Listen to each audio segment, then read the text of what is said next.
So this is Gateway 9. This is for plutonic planes. This is my 10.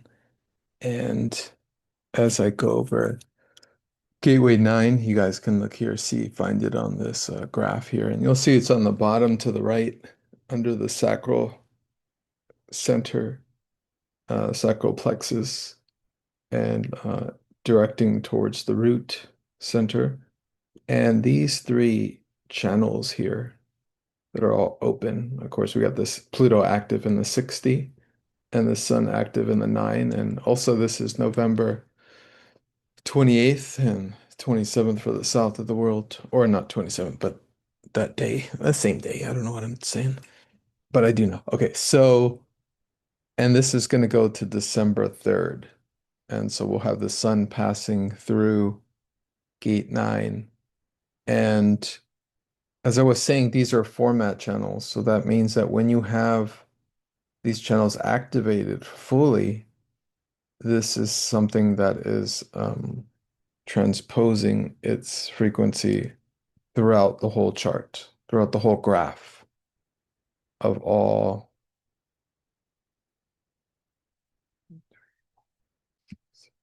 9 centers. And what that means essentially is that these format channels are really important and they have a profound effect on the body graph. To simplify, the 9 is the ability to focus or the ability not to focus. And the 52, which is not defined this particular week, because we're looking at November 28th. So I think that's Friday. And this is right after the new moon on the 19th. So we're a couple days out, moving right into December. Mercury goes direct on the 29th. I'm doing this ahead of time. So Mercury will go direct Saturday. I'm doing this on Wednesday, the 26th. And what that means is that we don't have the other side here unless you do in your chart. And if you have the 52, you have the ability of stillness to be still or not to be still. Now, when these gates are working in their highest frequencies, here you have the ability to focus and the ability to stay still and focus at the same time. Of course, if you're missing one gate or the other, the solution is go to an environment where you have the other side. And that's really good for study. I only have one of those, so it helps me as well to go to environments where there's people around. Now, gate 9 is a logical gate, and so is the 52. And this particular gate in the I Ching is called power of, well, let me actually start with Ra's definition. So in the Rave Book of Changes by Ra Uru, founder of human design, we have hexagram 9, the taming power of the small. And he says a couple of things here. Let me see if there's anything to read here. The line is potential can be fulfilled through detailed attention to all pertinent aspects. So he's talking about paying attention to the details. And if we look at what Shaitan says, I actually don't have the book near me. But Shaitan just gives it a different title. And what it is that this particular gate is about the human tendencies to become caught up in unnecessary details and just irrelevancies in general. And so it's about getting caught up in the details, getting just outright depleted from following details without a chain of direction. And this particular gate encompasses a type of inertia. And there's some real powers to get a sense of in this gate that can be manifested in the higher frequencies. At its lowest frequency, which I'm expressing now, which is the shadow, what one is doing is concerning oneself with what may or may not happen. In other words, the typical human kind of errors of being preoccupied with the past or the future, neither of which is the present. So the solution here is to focus on what's in front of you and thus to allow life to take you where it will. Of course, to take the body where it will, the body's intelligence. And you could see then or sense then that in this particular gate it is easy to go nowhere with the energy. And so there could be sentiments of feeling bored or stuck or lost in this particular gate. And if that occurs, that's because one has become lost in the details. And the higher frequency here is about trusting every step, that every step leads from a core vision. And in order to progress forward, we all have to have our goals or our visions of what of our ideals or what it is we want to accomplish. And so that's important because that creates a thread between all our steps in life, or at least the steps from one goal to the next. And so our vision always needs to be kept in mind. And this ultimately is the solution. Otherwise, we're distracted and broken into thousands and thousands of separate parts, discontinued parts that don't relate to one another. And then those are the details that we can get lost in, not understanding the relationship or the thread that holds our life together from vision to vision, from vision to completion, from the beginning of a vision to its end. And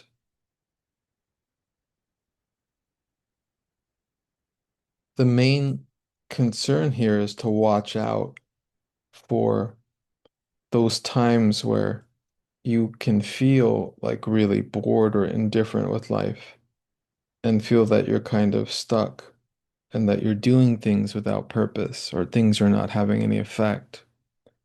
A kind of ennui, the French talk about, a kind of just morose, a kind of just stuckness and inability to really shift or change anything. And the stuckness can appear in both extremes. It can appear as being frozen and frozen in some kind of fear and not being able to move forward on things. Or it could be the seemingly opposite, that one can't stay still and one is always trying to somehow deal with an inner conflict. And then once one is forced to kind of stay still, then there's a blowout. But these are essentially the same difference, same coin, two different sides of expression. And the solution here again is to find the thread and to realize that every moment in life is important, no matter how seemingly mundane it might be. It's so important to enliven every moment with life. And that means being present and not making offhanded comments at others, but really being present and saying and being present in what you say to others. And thus being careful in your expression and what you say. But of course, there's times when we're not, but that's when we're in the flow, whatever that flow is. But there's something about just really being present in the life. It's like something Osho said when someone asked him, like, is smoking bad for you? If we shouldn't smoke, or, and he said something to the effect of, if you're going to smoke, then be present for the experience. Feel the smoke move into and out of your lungs, through your mouth, through your lips, into the air. Osho talked about this. It's a very sensual way of materializing the pleasure of what it is to be and experience things through the body. And this is so important, even in my own cadence at this moment. I enjoy the pace at which I speak, and I enjoy the way I enunciate certain words and the tone and how my tone shifts for emphasis and how it affects the surrounding air. There's something about finding great value in every moment that you experience. And when I say that, I mean valuing all the spectrum of emotions, all the spectrum that all the planets represent in their shades and nuances of emotional expression. And that means avoiding usually the worst part of it, which is the personalized life. And that takes us to the highest frequency kind of manifestation of this gate is when you can transcend those extremes of not being able, of not being able to stay still and not being stuck, but to surrender. And I know that word's really overused, but surrendering just means to allow the body's intelligence to take over.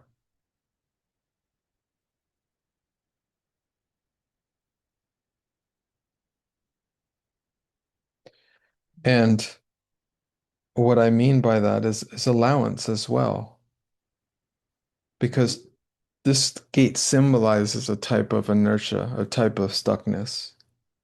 And if one is stuck in the frequencies of this particular Sagittarius gate frequency, then the solution here is very Sagittarian.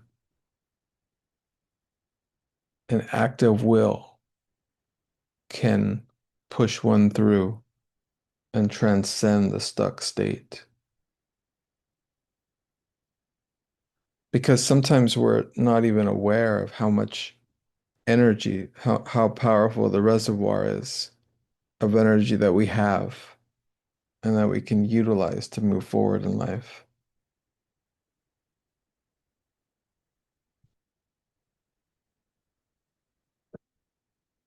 I'm just going to go to another part of my notes. So this higher frequency I'm talking about is the full realization that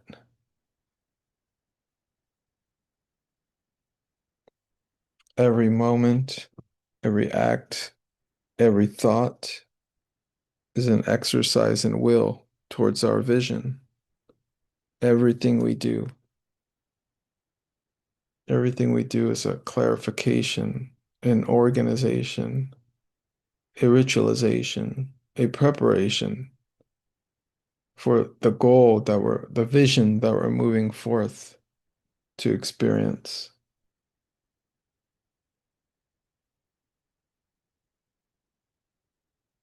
And this is what fuels our focus as each moment, as it moves closer and closer towards that vision.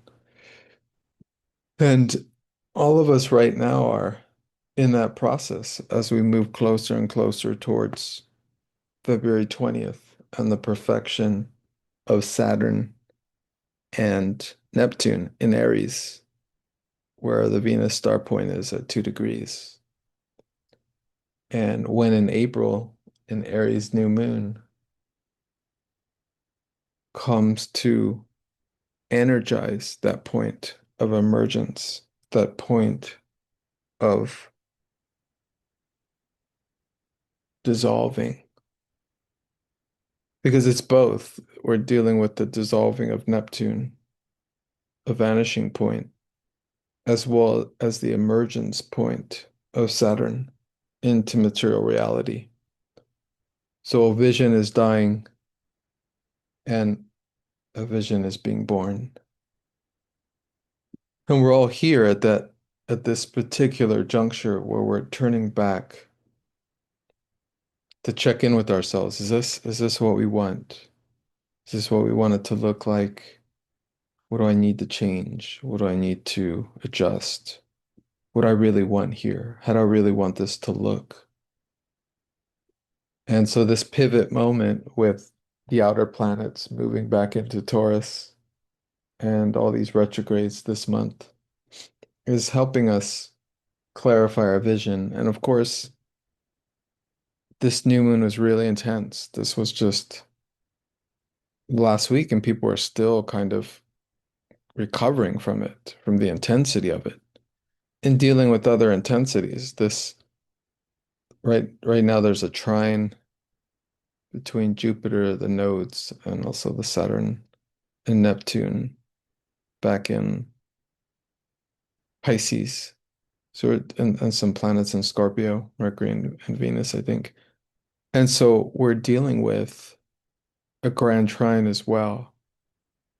And Jupiter's in Cancer, bringing some extremes, rocking the boat, rocking the home front a little. And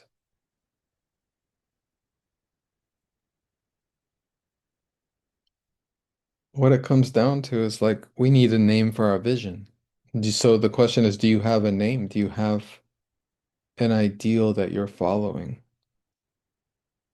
Does it need to be a cult or, or religion or a ism of any kind?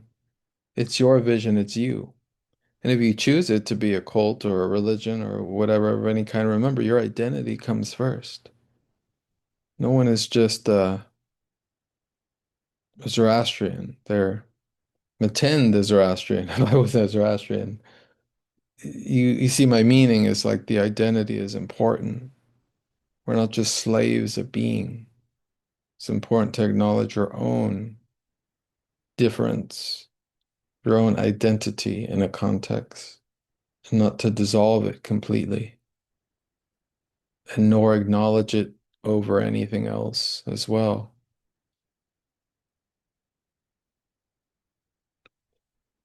And so what we're talking about is every little detail being important on the pathway towards your vision. There was a really great metaphor in the early Matrix books, and it was about the author. And this is Val Valerian's published these books, but it wasn't him writing Matrix 5, for example. It was a different author. And this guy had a really brilliant, he's passed now, but he had a really brilliant metaphor. He said, if you as wayfarers, moving down our path in the direction of what our higher self is here to learn on this particular game realm. He said, if you take the path that is easiest in the beginning, you will find yourself on the thinnest path and most difficult path near the end. But he said, if you take the difficult path early on and you go your own way, kind of like the Robert Frost poem, which is the path less traveled, something to that effect. And he says if you take that path, then the path itself will open up wide near its end. And the metaphor is simple. Is it do you follow the crowd or do you follow your own way? And if you follow the crowd early, eventually you'll have to follow your own way. And it may be difficult. But if you follow your own way early, no, if you do not, if you do the tried and true, what everyone else is doing, then at the end, things can be difficult because it can be difficult to find a new way. But essentially, we all have different paths. I mean, some people have Pluto destroying their career right now in Aquarius. What are they to do? Sure, they already had a vision for a new way because they sensed it, that they were going to need to change their career. And many of us are pivoting. I mean, Uranus and revisiting Taurus and going into Gemini is with all the careers being kind of dissolved because of AI, which is like a throwback 100 years. Apparently, it needs coal mining and a bunch of power. So apparently, there go the Earth resources we were planning to save, and then the hypocrisy of still going forward with, green politics and limiting humans, but supporting the robotization. The agendas are so strange. Like, okay, let's limit human resources and let's increase resources to some digital consciousness that's not even really a consciousness, but just kind of a replication device. The agendas, I mean, this is insidious what's going on. If you reflect on it further, there's been all kinds of talk by a lot of influencers this year that are supporting this agenda and say if you don't use AI, you're going to be left behind. If you're not using digital currencies, you're going to be left behind. But if you pay close attention, if you spend too much time with this digitization and not enough time outside with the trees, with nature, you're going to start to notice something. You're going to notice you're going to age a lot faster. You're going to notice you losing the light in your eyes. You're going to notice that you're losing pathways in your own consciousness. And these are pathways that could lead us, pathways of intelligence through our body that can lead us to this highest frequency of gate 9, which I almost forgot to mention. And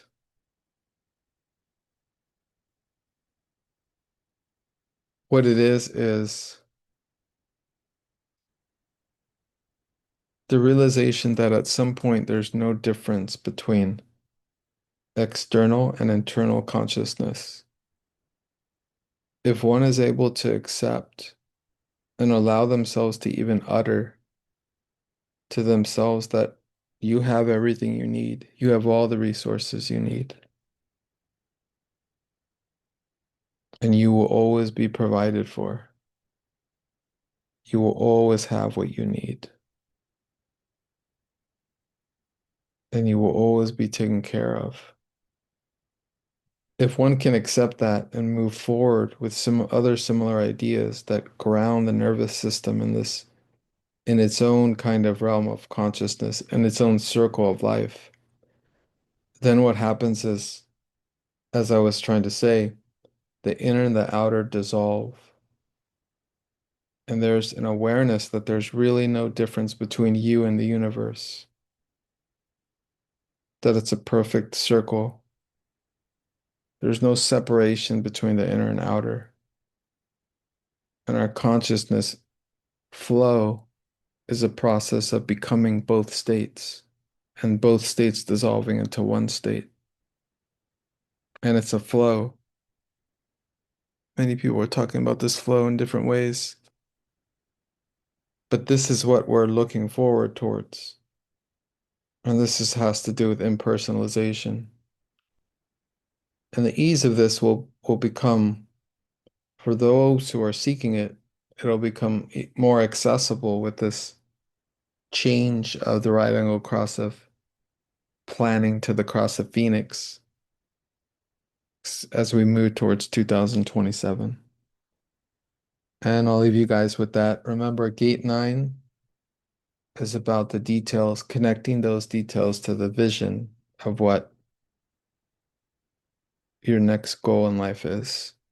And we're all looking at that goal as we move towards this next kind of presentation of it, of what we've been working hard towards.